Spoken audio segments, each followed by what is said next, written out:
एक अंतर की बात कह रहे हैं, कामादि दोषों को शमन करने की अनुभूत बात। आप किसी से कहो मत कि मुझे कोई विकार आ रहा है, मेरी बात मान लेना।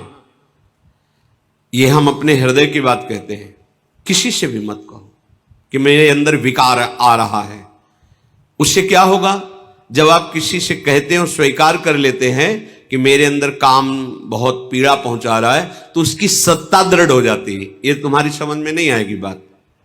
ये असत हैं, इनका अस्तित्व नहीं है। ना सतो विद्यते भाव, इनका कहीं भी भाव नहीं है ही नहीं। ये तुम्हारी स्वीकृति से, तुम्हारे चिंतन से हैं। अगर आपने कह दिया तो इनकी सत्ता दृढ़ हो जाती है, फिर ये और परेशान करते हैं। ना होने पर भी ये ठूंठ का भूत है शांत। हृदय जल रहा है, हृदय में प्रेरणा हो रही, गंदी दृष्टि करो, गंदी बात देखो, गंदी क्रियाओं में सुख, शांत। ना कोई चेष्टा और ना किसी को समझने दो, अपने आप अंदर ही भस्म हो जाएंगे। क्योंकि आपके हृदय में परम लक्ष्य भगवत प्राप्ति का और नाम जब सत्संग चल रहा है, शांत हो जाएंगे। कभी कभी अशुद्ध भोजन हो जाने पर, रजोगुणी तमोगुणी भोजन हो जाने पर इनकी प्रबलता नजर आती। शांत रहो, देख लो, कुछ ही घंटों में समन हो जाएगा। शांत रहो, ये अनुभव की बातें कह रहे हैं। शांत रहो, कोई चेष्टा मत करो। भजन बने बने लेट जाओ, सो जाओ चुपचाप, कुसंग मत करो। कुछ ही घंटों में अपने आप वो गुण टिकेगा नहीं जो तमोगुण रजोगुण भोग वासना पैदा कर, शांत हो जाएगा। अगर कोई चेष्टा की, अगर कोई बाहरी वृत्ति वस्तु व्यक्ति स्थान का संयोग बनाया, वो संस्कार दृढ़ हो जाएंगे और आपको भोगों में सुख है ऐसा निश्चय हो जाएगा। भारी पतन होना शुरू हो गया। बहिर्गत दृगंतर धैर्य मालंब्य, धैर्य पूर्वक सह जाओ, धैर्य का सहारा लो। कोई तुम्हें सता नहीं सकता, थोड़ा जलन बर्दाश्त करो। दोनों तरफ जलन है, थोड़ी देर। ये मध्य में खड़े, इधर परमार्थ है अध्यात्म, इधर है मायामय मार्ग। इसमें प्रारंभ से लेके अंत तक जलन बढ़ती चली जाएगी।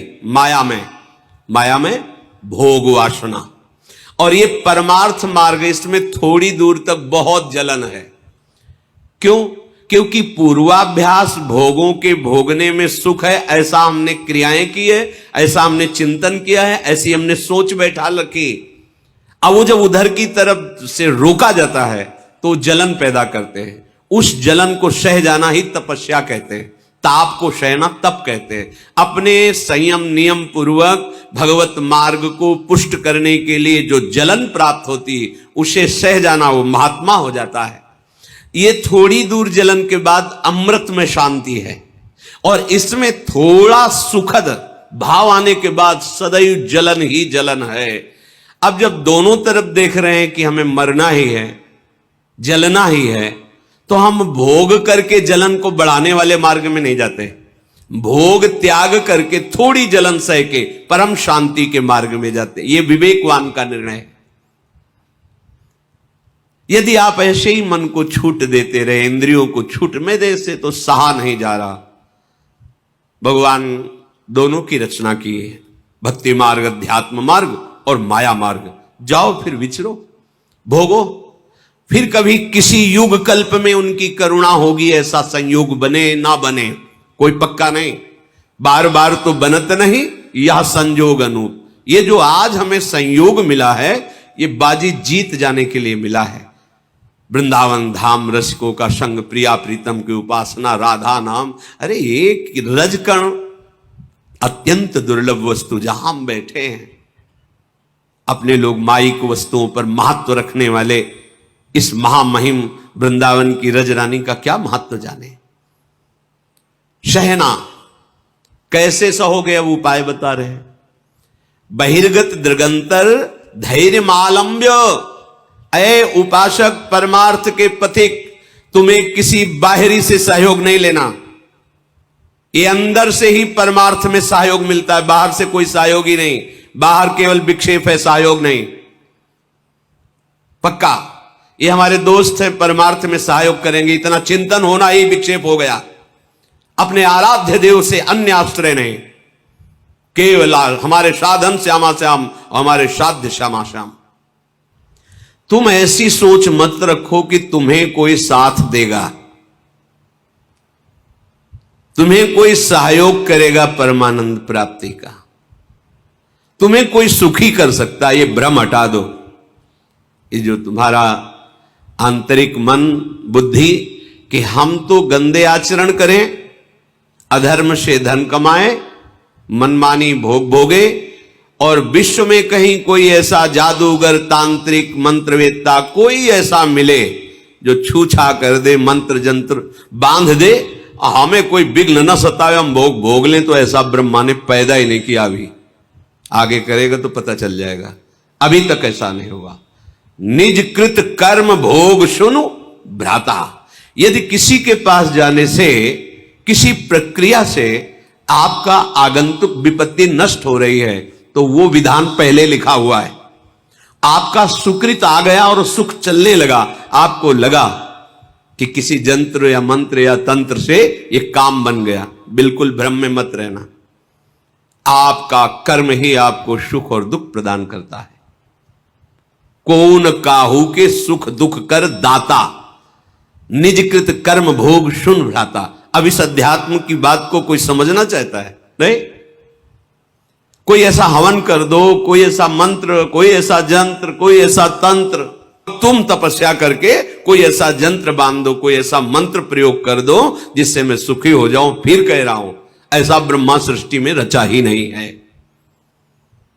यहां जो रचना है वो भगवान के द्वारा। वो कह रहे अवश्यमेव भोक्तव्यम कृतम कर्म शुभाशुभम। तुम्हें भोगना पड़ेगा अपने शुभ अशुभ कर्म। सामने खड़े हैं जो कर तुम अकर तुम अन्यथा कर तुम सर्व समर्था ईश्वर, वो सामने खड़े हैं और अर्जुन से कह रहे हैं अपनी स्थिति ऐसी बनाओ कि कोई दुख तुम्हें व्याकुल न कर पावे, कोई सुख तुम्हें आए हर्षित न कर पावे। सुख दुख में तुम्हारी समान स्थिति हो, कोई विकार तुम्हारे हृदय को व्यथित करे और उसे तुम सह जाओ, तो तुम परम पद के अधिकारी हो जाओ। सामने परम पद विराजमान है, इनको सहो। जंत्र नहीं बांधा, कोई वहां धागा नहीं बांधा। क्या कह रहे हैं? तास्तितिक्षस्व भारत सहो, ये आगमा पाइनो अनित्यास, ये नाशवान है, इनको सह जाओ। यम ही न व्यथ्यन्ते ते पुरुषम पुरुषर्षभ सम दुखा सुखाधीरम स्वमृतत्वाय कल्पते। अमृत पद का वही अधिकारी है जो सुख दुख को समान भाव से सहकर निरंतर भगवत चिंतन परायण। ये जन्म है मनुष्य का, इसीलिए मिला है। अरे बातुल भूत विवश मतवारे, भोगों में मतवारे, रजोगुणी तमोगुणी वृत्ति धारण करने वाले अध्यात्म को स्वीकार करेंगे क्या? अगर स्वीकार कर ले तो अभी मंगल हो जाए। उनकी समझ में आएगी ये बात, सब ऐसे ही है, क्योंकि उनको सत्य संसार लग रहा है, उनको मैं शरीर लग रहा है, भोग उनको सुखद लग रहे हैं। अब उस सुख को प्राप्त करने के लिए धर्म अधर्म कुछ नहीं देखना, बस भोगना है। ऐसे लोग कहीं अध्यात्म की बातों को समझते हैं, अध्यात्म उनके हृदय में कहीं प्रकाशित होता है सामर्थ्य, पर वो स्वीकार नहीं कर सकते। इसलिए बहिर्गत दृगंतर धैर्य मालंब, ये बाहरी दृष्टि छोड़ो, धैर्य पूर्वक चलो। इस मार्ग में या इस जन्म में जो हमें भगवदानंद की प्राप्ति करनी, बहुत हिम्मत वाला बनना है, बहुत सहनशील बनना है, बहुत धैर्यवान बनना है। ये मन इंद्रियां आपको विचलित करेंगे, जलाएंगे। आप चुपचाप शांत समझो, अध्यात्म को समझो। सब में भगवत बुद्धि, सबकी सेवा, सबकी अर्चना वंदना, कोई परेशानी नहीं। सहयोगी श्यामा श्याम, दूसरा नहीं। ये अंदर बैठा लो, बहुत निश्चिंत हो जाओगे। अब हमारे अंदर धैर्य आएगा, क्योंकि हमने बहुत बड़े का आश्रय लिया है। ये अंदर का विषय होता है। बहुत बहुत मंगलमयी बात। एक बार बकरियां चराने वाला बकरियों को जंगल में ले गया, तो एक हरी हरी पत्तियां चबाने में भूल गई अपने परिकर को, और उसका परिकर आगे बढ़ गया और संध्या हो गई। वो अन्य बकरियों को अपने घर ले गया, एक बकरी जो जंगल में रह गई, अब वो घबरा गई। जब उससे चेतना बाहर आई कि अरे मैं तो सबसे बिछुड़ गई, तो पास में नदी थी, सोचा चलो यहां जल पी लेते हैं, फिर जो होगा जैसा होगा। जल पीने गई तो उसने देखा एक बहुत मजबूत पंजा ऐसे दिखाई दे रहा है। तो सोचा किसी बलवान का पंजा है। जल पी ही रही थी कि भेड़िया आ गया। भेड़िए ने आवाज दी, बकरी ने अपनी हिम्मत दिखाई और उस पंजे के पास खड़ी हो गई और कहा, देखते हो ये पंजे का हमने सहारा लिया है। उसने देखा पंजा तो बबर शेर का, भागा कि आसपास कहीं होगा वो, और वो इससे मित्रता की, भागा। अब तो उसको और प्रमाण मिल गया, जो भी आए उसको बस वो पंजा दिखा दे दो। बकरी के शरीर की गंध से जो मांसाहारी पशु वो आए। आखिरी में जो सिंह स्वयं जल पीने आया, रईस हमारी तरफ देखना मत, ये पंजा देख रहे हो, मैं संध्या से अभी तक इसी के सहारे बैठी हूं, किसी ने मेरी तरफ आंख भी नहीं उठाई। उनका तुम चिंता भी मत करो, अब कोई आंख भी नहीं उठाएगा क्योंकि पंजा मेरा है। जब तुमने मेरा आश्रय ले लिया तो इस जंगल में कोई, तुम समझ रहे हो इसका उदाहरण। अगर आप प्रणत कामदम प्रभु के चरणों का आश्रय लिए हैं तो कोई भी आपका बाल बांका नहीं कर सकता। सबसे महाबली प्रभु श्री हरि के चरणारविंद हैं। विश्वास का मार्ग है ये, अगर विश्वास नहीं तो भटकना पड़ेगा। हित ध्रुव जो विश्वास है तब ही सुधरे बात, नातर माया पंथ में फिरे जो टक्कर खात। हर क्षण वो रक्षा करते, हर क्षण हर पल, स्वप्न में भी दुख नहीं होने देते। एक दिन देखा स्वप्न में चारों तरफ से समुद्र उफान कर रहा है, भारी वर्षा हो रही, नगर डूबते चले जा रहे हैं, उनमें हम भी सब डूबते चले जा। अभी घबराहट पैदा हुई, स्वप्न है, घबराहट एकदम पैदा हुई। एक बालक इतना बड़ा जाता है, अंगुली पकड़ता है, चलो हमें वो मार्ग पता है जहां ये समुद्र तुम्हें डुबो नहीं पाएगा, दौड़ो हमारे साथ। अचानक ऐसे ऊंचे स्थान पर ले जाता है, तो आप बिल्कुल निश्चिंत रहो, यहां कोई भी पानी नहीं आ सकता। आंख खुली एकदम, इतना डर।